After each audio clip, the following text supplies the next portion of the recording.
চা খেয়ে ঘরদোর সাজাতে চলে এলাম। নিজের হাতে ঘর সাজানো বা গোছানো হলো নিজেকে ভালোবাসার একটি উপায়। আমার ঘরের মধ্যে এই কর্নারটা না আমার সবচেয়ে বেশি পছন্দের। আমি এই জানালার পাশে বসে অনেকটা সময় কাটাই। হাই এভরিওয়ান, কেমন আছো সবাই? আচ্ছা, তোমাদের কাছে একটা প্রশ্ন রেখে যাচ্ছি।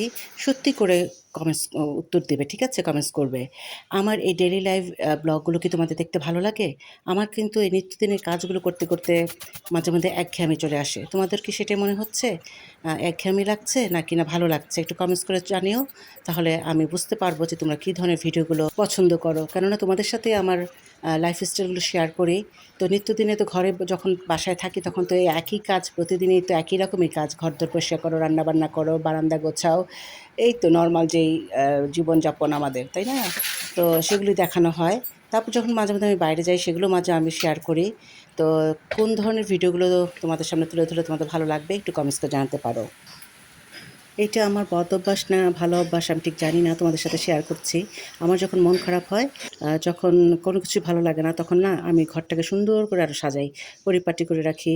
দেন গাছের যত্ন নেই। অনেক সময় দেখা যায় যে বাইরে বেরিয়ে গিয়ে একটু কোনো মার্কেটে শপিং-টপিং করে আসলাম। এভাবেই আমার সময়টা কাটে। অনেক সময় দেখা যায় না অনেকে মন খারাপ করে ঘর-দোর এলোমেলো করে ফেলে রাখে, রান্নাবান্না করে না। সেদিন কিন্তু রান্নাবান্নাও সুন্দর করে অনেক রান্নাবান্না করি। তো এইরকম কাজগুলো করতে, করতে দেখা যায় একটা সময় মনটা ভালো হয়ে যায়। আ তখন ভালো লাগে। তো আমার অভ্যাসটা হচ্ছে এরকম যে প্রত্যেকের জীবনেই আপস অ্যান্ড ডাউন থাকবেই। তো এটা নিয়ে কিন্তু মন খারাপ করে বসে থাকলে হবে না।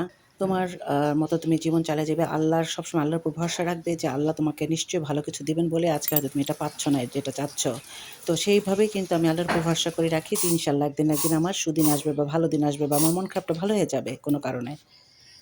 এই যে ঘরদোর পরিষ্কার করে যখন রুম ফ্রেশনারটা ছিটিয়ে দেই, তখন পুরো বাসাটা একটা আ ফ্রেশনেস চলে আসে।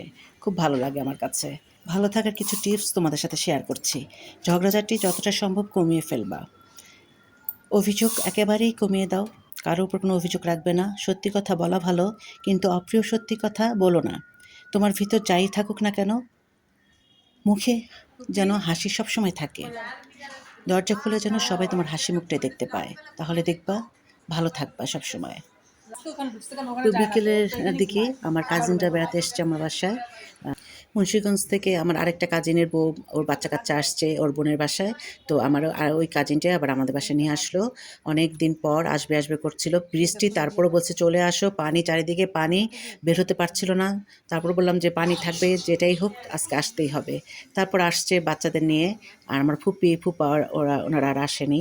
তো ওরা আসার পর নাস্তা ভাইয়া নিয়ে আসলো। আর আমাদের বাসার পাশে স্টার থাকাতে অনেক সুবিধা হয়েছে। ওখান থেকে নান, পরোটা, ঝাল ফ্রিজে নিয়ে এসেছি। আমি সেমাই করেছিলাম, কাঁঠাল ছিল, তারপরে আমার কাবাব ছিল। সবাই মিলে গল্প করলাম আর খাওয়া-দাওয়া শেষ করলাম। তারপরে যে বেবি ২ টা দেখো, ওর ২ টা মেয়ে মাশাআল্লাহ অনেক সুইট আছে। তো ওরা ২ জন আবার বিড়ালকে নিয়ে দুষ্টুমি করছে, আমার গ্রেকে নিয়ে। আর জেসপার তো ঘুমাচ্ছে ইফাতের সাথে। অনেক সুন্দর একটা বিকেল সন্ধ্যা আমরা কাটালাম। তারপর ওরা বিদায় নিল, সেটার ভিডিও ফুটেজ আর দেওয়া হয়নি। তো বন্ধুরা, আজকে তোমাদের কাছ থেকে এখান থেকে বিদায় নিচ্ছি। ভিডিওটি ভালো লাগলে লাইক, কমেন্ট, শেয়ার করতে ভুলো না। Thanks for watching.